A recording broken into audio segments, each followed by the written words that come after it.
Well,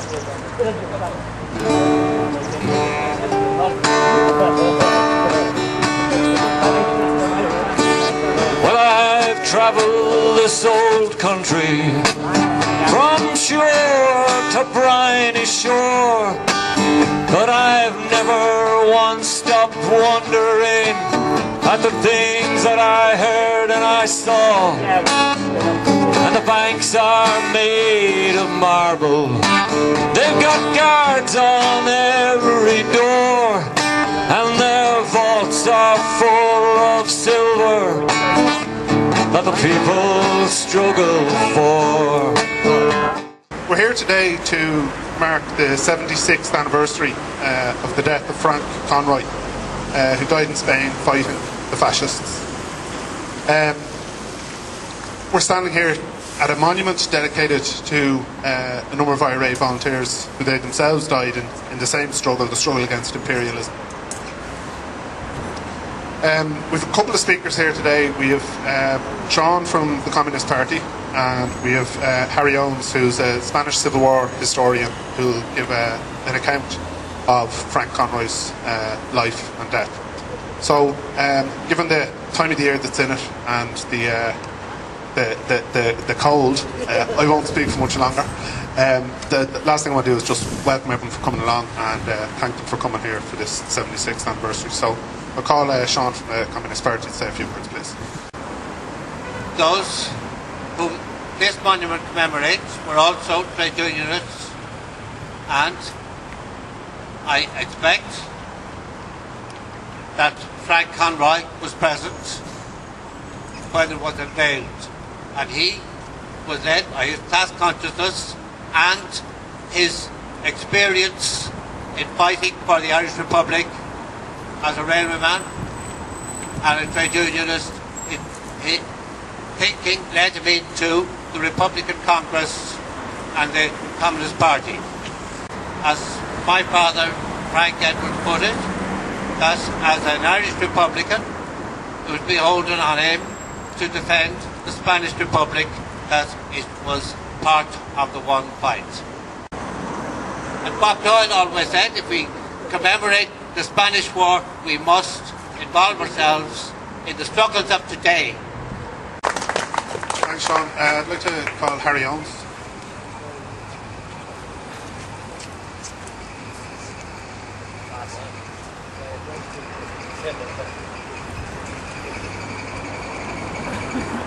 I'm very proud and happy to be here today commemorating the life and the struggle as well as the death of Frank Conroy.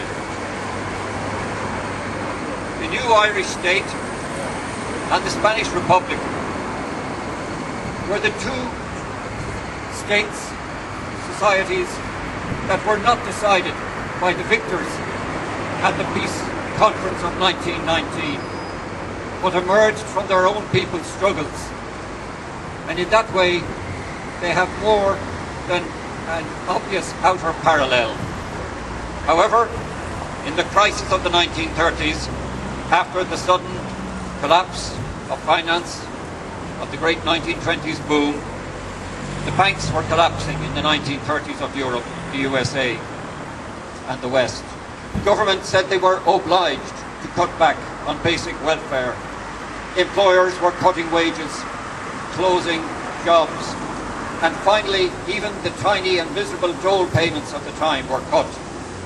Here in Ireland, the right wing, controlling the state power, were fighting against the workers' right to join unions, and against the left and those Republicans who stood with them in defending tenants from eviction, in defending the unemployed, and the struggle of those who were underpaid. When the government of the Republic became the liberal one of the elections of 1936 and the war broke out, the Irish went into action at Lopera in Cordoba. They were a fledgling army, mostly untrained, in the new international brigades. 145 English speakers were in the #1 company of the French 14th International Battalion, sent south on Christmas Eve 1936 from their base. They had very poor Austrian rifles which fired a single shot, and they were dating from before the turn of the century. On the 28th, they advanced uphill to the town, occupying a crest facing the town itself. The following day, enemy planes bombed them. They were heavily machine gunned by defenders, and even volunteers with relative combat experience, like their commissar Ralph Potts and the English poet John Courtford, were killed, as were Frank Conroy, Kildare, Henry Boner, Dublin, Jim Foley, Dublin, Tony Fox, Dublin, Leo Green, Dublin, Michael May, Dublin, Johnny Meehan, Galway, Michael Nolan, Dublin, Tommy Woods, Dublin. One of the Manchester volunteers, always a friend of the Irish, Walter Greenhall, remembered, "When we set out, we'd never even seen a rifle. We were marched from the base to trucks, off to a railway station, and spent the night on a train. Early next morning we arrived in a warmer climate. As we marched out of that station, we were brought to a warehouse. Each man got a rifle, and on the stock was a brass plate which said something like 1876.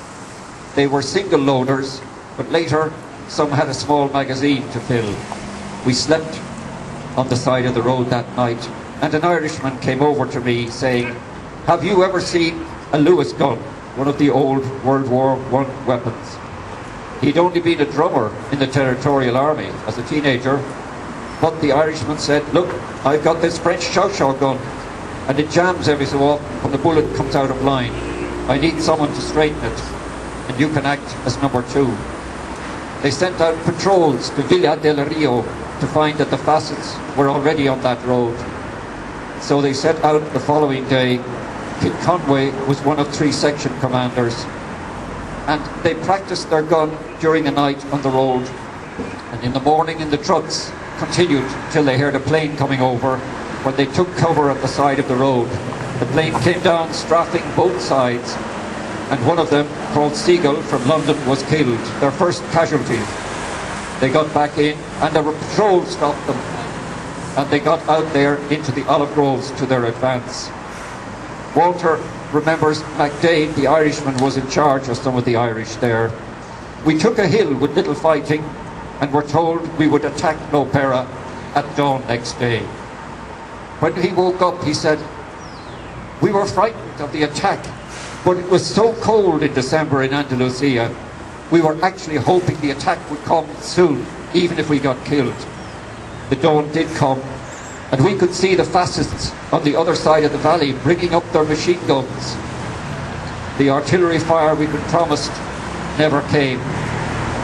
And then we found the Fascists had positions taken on both sides of us, but we couldn't fire at that distance with our old rifles and reach them.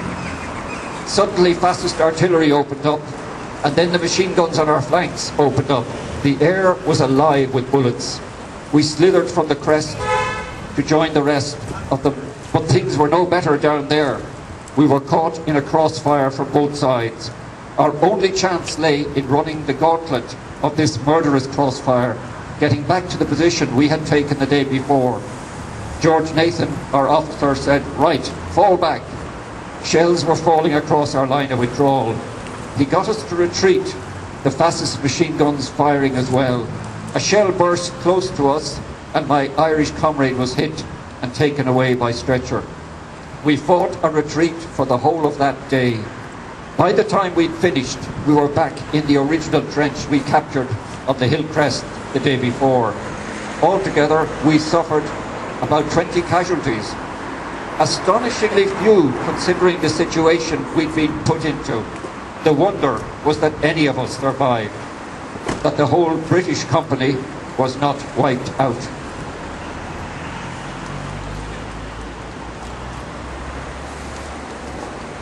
George Mason, their commander, was recorded as having led during 4 hours under enemy attack and bombing and machine gun fire.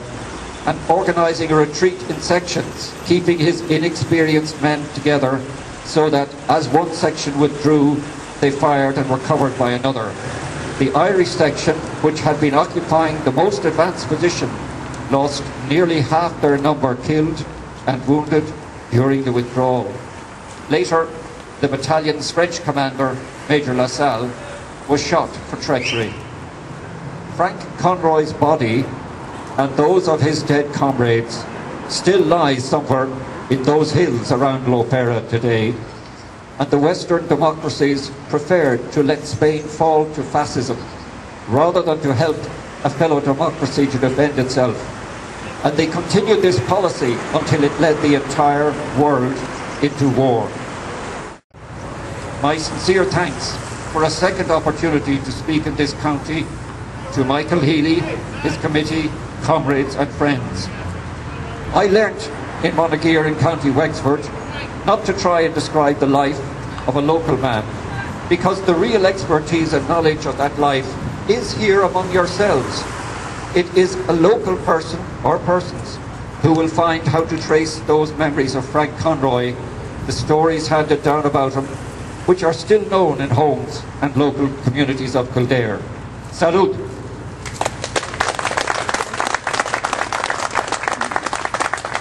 Thank you, Harry. Next stage commemoration, I want to ask those who have wreaths, either as individuals or on behalf of organisations, to lay those wreaths at the monument here beside me. So if people want to maybe lay the wreaths, those who have wreaths. I believe there's ones from the Workers' Party, Eirigi, the Communist Party of Ireland, the Workers' Solidarity Movement, Tus Nua, Fascist Action, and the Labour Party.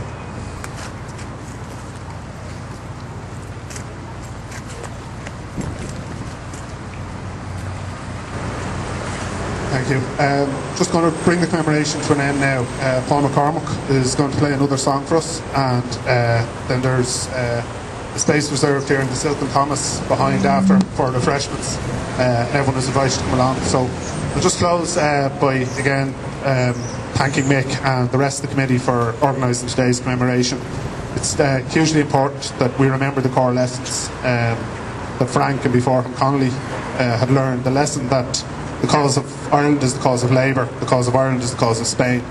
These are important lessons that cannot be unlearned. They have been learned, and we need to spread that word and build a struggle in this country to achieve Frank's objective, which was that of an Irish Republic, a socialist republic, and to work in solidarity with those other peoples across Europe who are currently engaged in similar struggles. So we'll close it at that. Thanks very much.